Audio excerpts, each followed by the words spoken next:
मीनाक्षी गुप्ता और आप देख रहे हैं नेक्स्ट 9 लाइव और स्वागत है आपका हमारे इस खास कार्यक्रम में।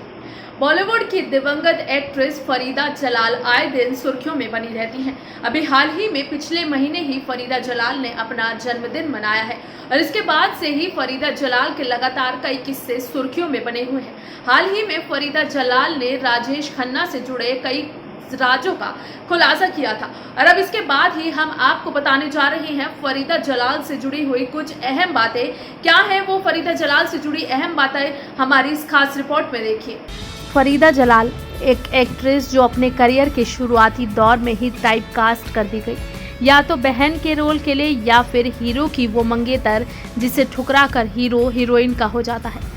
इसके बावजूद भी अगर नाम लेने भर से किसी कलाकार की सूरत आपकी आंखों के सामने झट से आ जाए तो उसका करियर सफल ही माना जाएगा। फरीदा जलाल यकीनन उनमें से एक है। आधी शताब्दी तक चला और अभी भी जारी उनका फिल्म करियर ये बताने के लिए काफ़ी है कि उन्हें सराहा जाता रहा है। 50 सालों से फिल्म इंडस्ट्री को अपनी सेवाएं दे रही फरीदा जलाल का जन्म 14 मार्च 1949 को हुआ था। फरीदा जलाल को सिनेमा और टेलीविज़न दोनों ही दुनिया में बेहद पसंद किया गया। शरारत टेली सीरियल की नानी को कौन भूल सकता है। अपनी जादुई शक्तियां और अपनी परफेक्ट टाइमिंग के सदके वो बच्चे बड़े सबकी दुलारी बनी हुई। इसके अलावा ये जो है जिंदगी, देख भाई देख और अम्मा जी की गली जैसे सीरियल्स में भी उनकी मौजूदगी धमाकेदार रही। फरीदा की फिल्मों में एंट्री बहुत कम उम्र में ही हो गई थी। वो महज 16 साल की थी जब उन्होंने फिल्म फेयर द्वारा कराए गए टैलेंट हंट में जीत हासिल की। साल था 1965। उनके साथ जो मेल प्रतियोगी विजेता चुना गया था वो कोई और नहीं, राजेश खन्ना थे। उसी ऑडियंस में बैठे हुए ताराचंद बड़जात्या ने उन्हें अपनी फिल्म तकदीर में कास्ट कर लिया और यूं चल निकला उनके फिल्मी सफर का कारवां। अगले 50 सालों में उन्होंने 200 से ज्यादा फिल्मों में काम किया। न सिर्फ हिंदी बल्कि तमिल, तेलुगु और इंग्लिश फिल्मों में भी उन्होंने अपने एक्टिंग की चमक बिखेरी। उनकी कुछ बेहद मकबूल फिल्मों में हिना, दिलवाले दुल्हनिया ले जाएंगे, आराधना, पारस, मजबूर, कुछ कुछ होता है, दिल तो पागल है, कहूँ ना प्यार है, कभी खुशी कभी गम वगैरह रही। फरीदा जलाल का नाम आते ही सबसे पहले याद आती है फिल्म मम्मो। श्याम बेनेगल का ये मास्टरपीस फरीदा जलाल के करियर का एवरेस्ट माना जाना चाहिए। ये उनका सबसे बेहतरीन काम है। महमूदा बेगम उर्फ मम्मो की भूमिका को उन्होंने अक्षर से जिया है। मम्मो बंटवारे के वक्त पाकिस्तान जाने को मजबूर हुई थी और अब लौटने के बाद हिंदुस्तान में ही बने रहने की ख्वाहिशमंद है। दो देशों के बीच के वैमनस्य में किस तरह एक आम नागरिक पिस कर रह जाता है, इसकी जिंदा तस्वीर है ये फिल्म। इसे अपने सशक्त एक्टिंग से मस्ट वॉच की लिस्ट में डालने पर मजबूर करती हैं फरीदा जलाल। इस फिल्म में वो सिर्फ और सिर्फ मम्मो लगी है और कुछ नहीं। महमूदा बेगम के कई रूपों को उन्होंने इतनी सफाई से दर्शाया है कि आप हैरान रह जाते हो। बातूनी लेकिन समझदार, गुस्सैल लेकिन नर्म दिल, हर भाव उन्होंने बड़ी ही कन्विक्शन के साथ पर्दे पर साकार किया है। उन्हें मम्मो के रूप में देखना एक शानदार अनुभव है। अपने नवासे को फैज अहमद फैज की नज़में सुनाती मम्मो को देखना एक दिलकश नज़ारा है।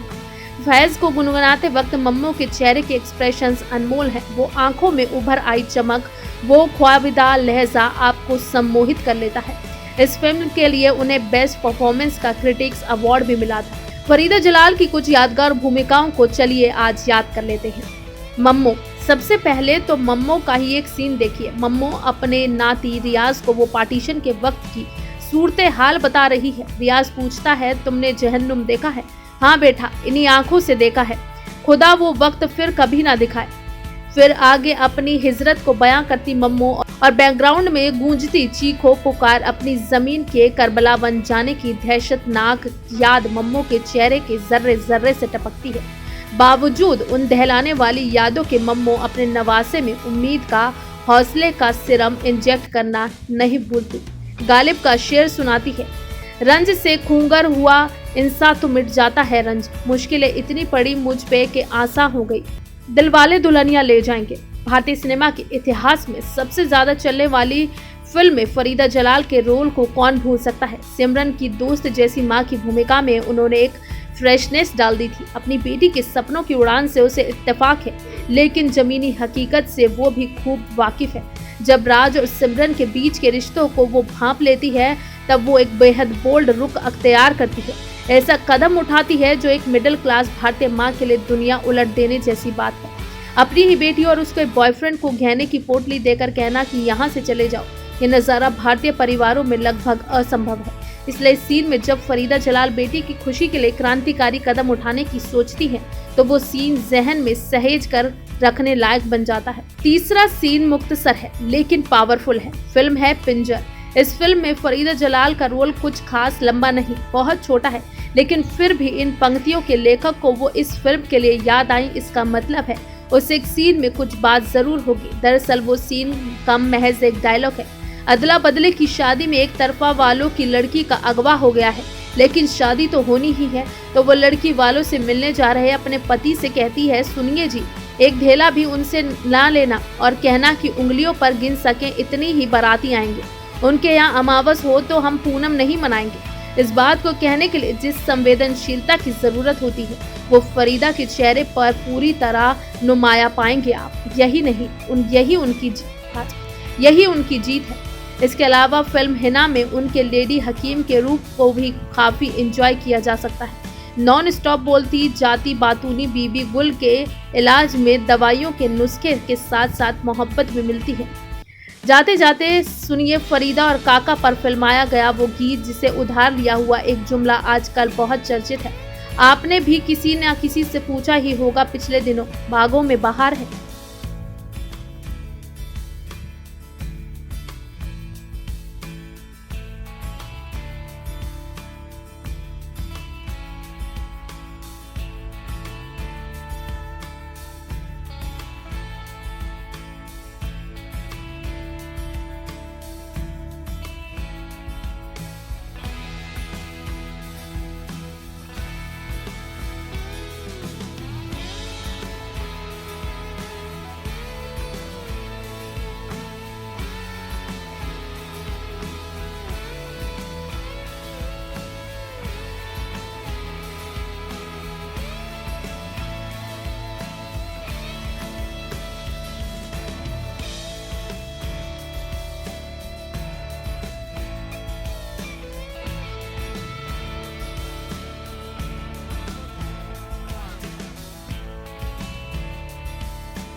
फिलहाल के लिए इस कार्यक्रम में बस इतना ही। बाकी देश और दुनिया से जुड़ी ताज़ा तमाम अपडेट्स के लिए आप जुड़े रहिए नेक्स्ट 9 लाइव के साथ। और अगर आपको हमारा ये वीडियो पसंद आया है तो इसे लाइक शेयर एंड कमेंट जरूर करें। साथ ही साथ हमारे चैनल नेक्स्ट 9 लाइव को भी जरूर सब्सक्राइब करें।